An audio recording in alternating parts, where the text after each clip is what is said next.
Audio book वाङ्मय 35। समस्त विश्व को भारत के अजस्त्र अनुदान।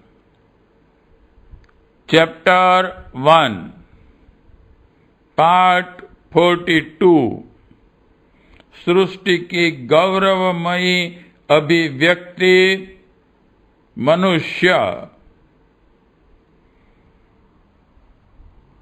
युगों युगों से एक ही प्रश्न मानव के जिज्ञासु मन को सोचने पर बाध्य करता रहा है कि वह कौन है, क्यों इस धरती पर आया है।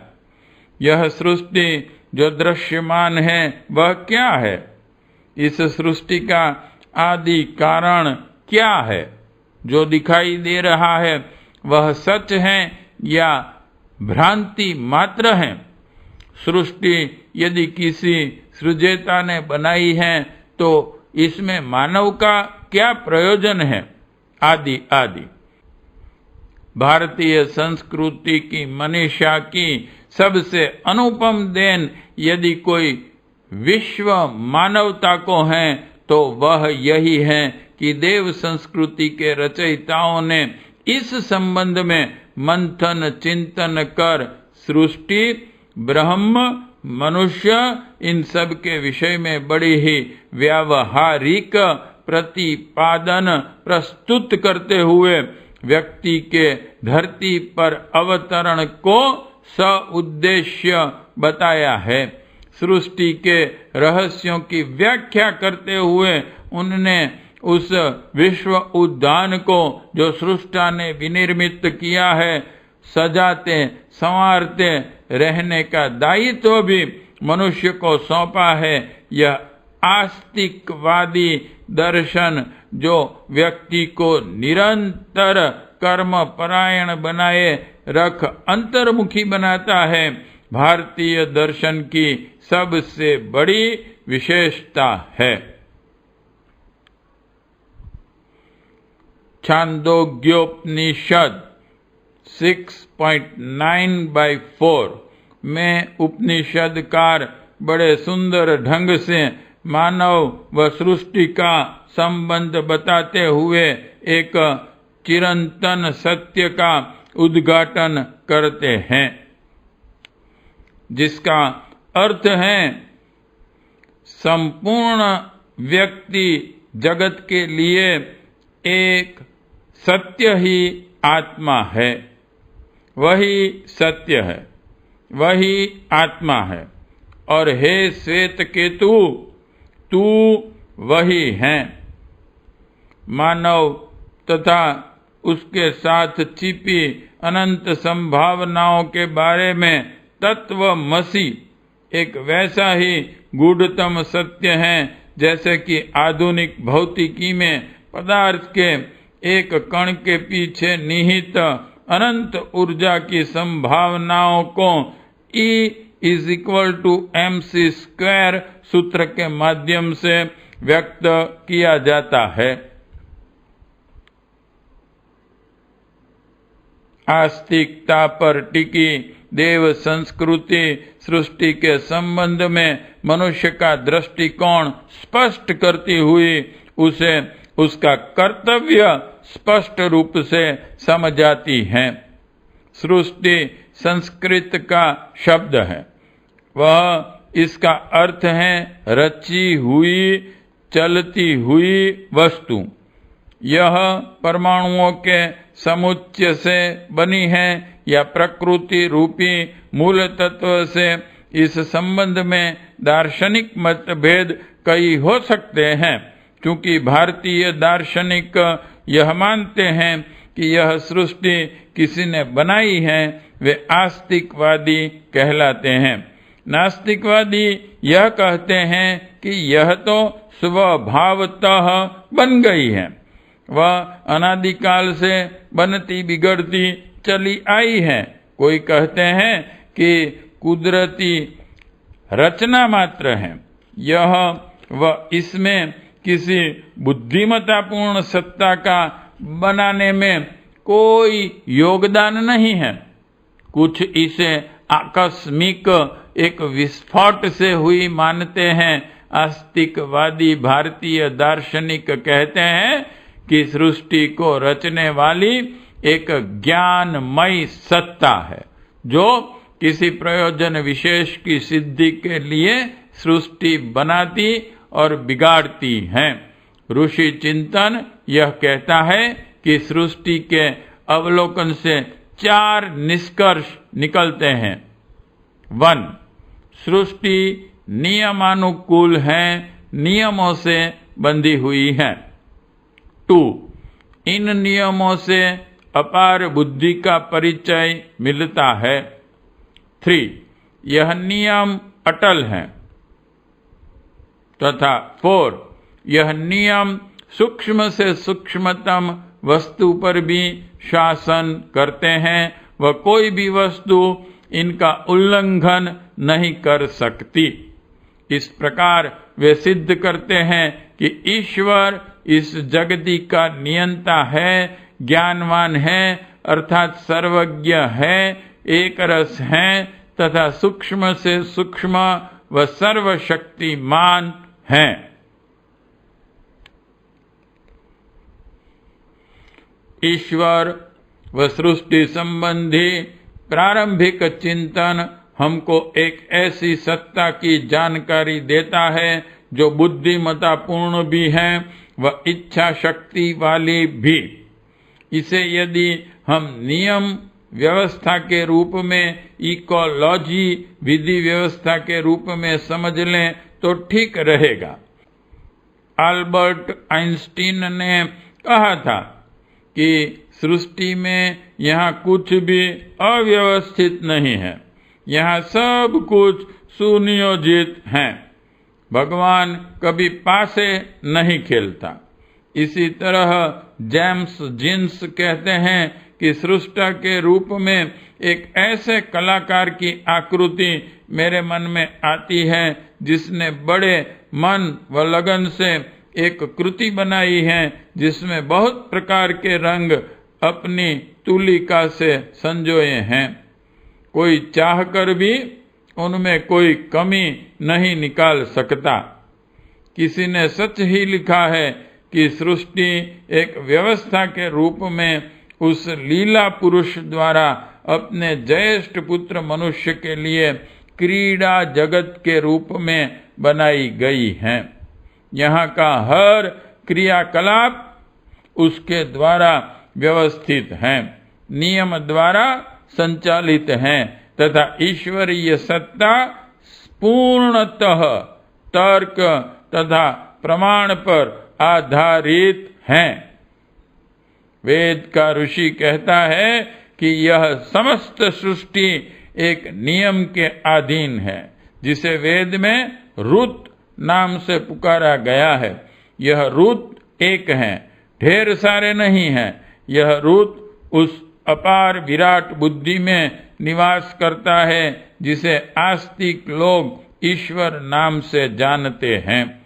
अथर्व वेद में ऋषि कहते हैं, रुत के फैले हुए तंत्र को देखने के लिए मैं लोकांतर में घूम आया।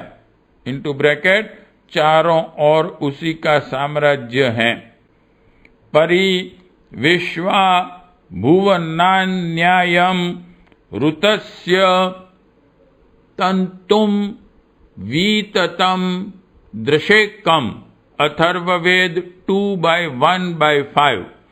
ऋग्वेद में भी कहा गया है, रुत और सत्य उत्पन्न करने के लिए ईश्वर ने तप किया।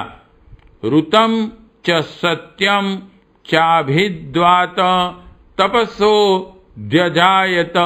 ऋग्वेद 10/190/1। इतना स्पष्ट चिंतन होते हुए भी मनुष्य भ्रांतियों में उलझ जाता है। वह विभिन्न मतांतरों के हिचकोलों में इधर उधर झूलने लगता है। उदाहरण के लिए आचार्य शंकर का मायावाद। उन्होंने कहा, ब्रह्म सत्यम जगत मिथ्या। यह परमात्मा सत्य है, वह संसार झूठ है। पर क्या संसार से हटकर परमात्मा की परिकल्पना की जा सकती है? परमात्मा की ही कृति है यह सृष्टि, अतः जगत की कल्पना इसके बिना, सृजेता के बिना कैसे की जा सकती है? उत्तर मीमांसा (वेदांत दर्शन) पर लिखे आद्य शंकर के भाष्य में जो माया का प्रसंग आता है वह नया नहीं है। वेद में आया है, इंद्रो माया भी पुरुरूप ईयते, यानी कि इंद्र ने माया द्वारा नाना रूप ग्रहण किए। यहाँ माया का अर्थ है इंद्रजाल। बाद में श्वेताश्वेतरोपनिषद में हम पढ़ते हैं, माया तु प्रकृति विद्यामायिनम तु महेश्वरम, अर्थात माया को ही प्रकृति समझो और माली को, माया रचने वाले को महेश्वर। जगत मिथ्या व माया का रूप है। इसके माध्यम से भारतीय संस्कृति के अध्येता मनीषी यह कहना चाहते हैं कि इसका निरपेक्ष अस्तित्व नहीं है। मेरे, तुम्हारे और अन्य सब के मन के संबंध में इसका केवल सापेक्ष अस्तित्व है। यह सत और असत का मिश्रण है। मृत्यु रूपी भयावह तथ्य सामने होते हुए भी, यह जानते हुए भी कि सबको मृत्यु के मुख में जाना है, जीवन के प्रति व्यक्ति की विषम आसक्ति, भोगों के प्रति आसक्ति को वह परित्याग न कर पाने की विवशता को आचार्य शंकर तथा स्वामी विवेकानंद माया कहते हैं। व्यावहारिक अध्यात्मवाद के समर्थकों ने इस संदर्भ में अपना चिंतन आज की परिस्थितियों के परिप्रेक्ष्य में यह दिया है कि संसार में दुख है, हम उन्हें कर्मों द्वारा कम करना सीखें तथा पूर्णता की प्राप्ति हेतु त्याग करना भी सीखें। इस संसार को माया मानने से आशय है कि भवबंधनों के रूप में कृत्रिम आनंद की मोह माया में फंसाने वाले तृष्णा, वासना, अहंता विभिन्न रूपों में हमारे चारों ओर हैं। इन सब को माया का रूप क्षणिक मात्र मानकर हम स्वयं को अंतर्मुखी बनाएं। मायावाद व्यावहारिक अध्यात्मवाद के अनुसार जीवन से भागना नहीं सिखाता, पलायनवादी दर्शन नहीं है, अपितु व्यक्ति को वास्तविकता की अनुभूति कराता है। दूसरी ओर एक अन्य चिंतन शून्यवाद के रूप में बौद्धों द्वारा प्रणीत हुआ, जिसके अनुसार सब कुछ दुख ही दुख से भरा हुआ है। इस संसार में पाश्चात्य दार्शनिक लीबनिज़ ने तो चिद बिंदु विद्या (मोनोडालॉजी) के रूप में संसार के संबंध में यह सिद्धांत दे दिया कि हरेक का अपना संसार अलग है और प्रत्येक में अपने विकास की सामर्थ्य है। सृष्टि क्यों है यह कोई दार्शनिक बता नहीं पाया। विभिन्न वादों द्वारा मनुष्य को भ्रम जंजालों में उलझाने का प्रयास और किया। वस्तुतः सृष्टि का प्रयोजन है परमात्मा की बहुविध अभिव्यक्ति और इसके लिए उसने मनुष्य को चुना है। यह संसार मनुष्य की प्रशिक्षणशाला है तथा हर व्यक्ति यहाँ अपने को अपूर्ण से पूर्ण तथा समग्र बनाने आता है। जहां फ्राइड ने मनुष्य को कामनाशील प्राणी माना, वहां महात्मा गांधी ने उसे नैतिक प्राणी कहा है। ऋषि मनीषियों ने उसे आध्यात्मिक प्राणी कहा है। विकासवाद के सभी प्रचलित मतों का खंडन करते हुए उनने मानव को सृष्टि की परम सृजता की गौरवमयी अभिव्यक्ति बताया।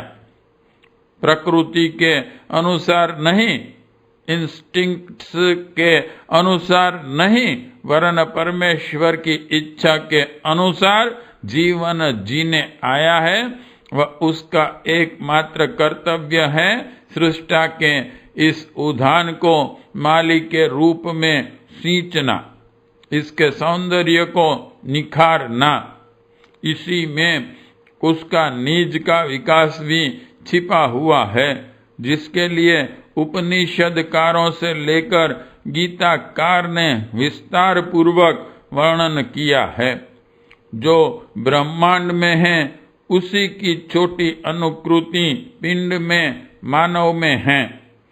पूज्य गुरुदेव लिखते हैं कि मृग मारीचिका में न भटक कर अपने आपे की महानता को पहचानते हुए यदि निज को आत्मिक स्तर पर ऊंचा उठा सकें तो वही महामानव, देवता, ऋषि, मनीषी, अवतार आदि बन सकता है।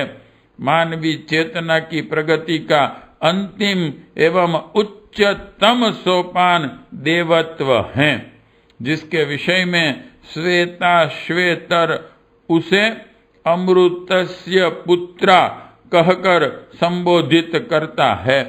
शरीर यात्रा में उसका जीवन न लग जाए। जो भी समय, बुद्धि, वैभव, बल उसके पास हैं, उसका उपभोग भगवान के विश्व उद्यान को सुव्यवस्थित बनाने के लिए होना चाहिए। इसके लिए उसे सेवा साधना को जीवन में स्थान देना चाहिए। भारतीय संस्कृति के अध्येता ऋषि सृष्टि को 100 उद्देश्य बताते हैं। मानव के प्रयोजन की विशिष्टता भी समझाते हैं। वह आज की परिस्थितियों में उसे उसका कर्तव्य भी सुझाते हैं।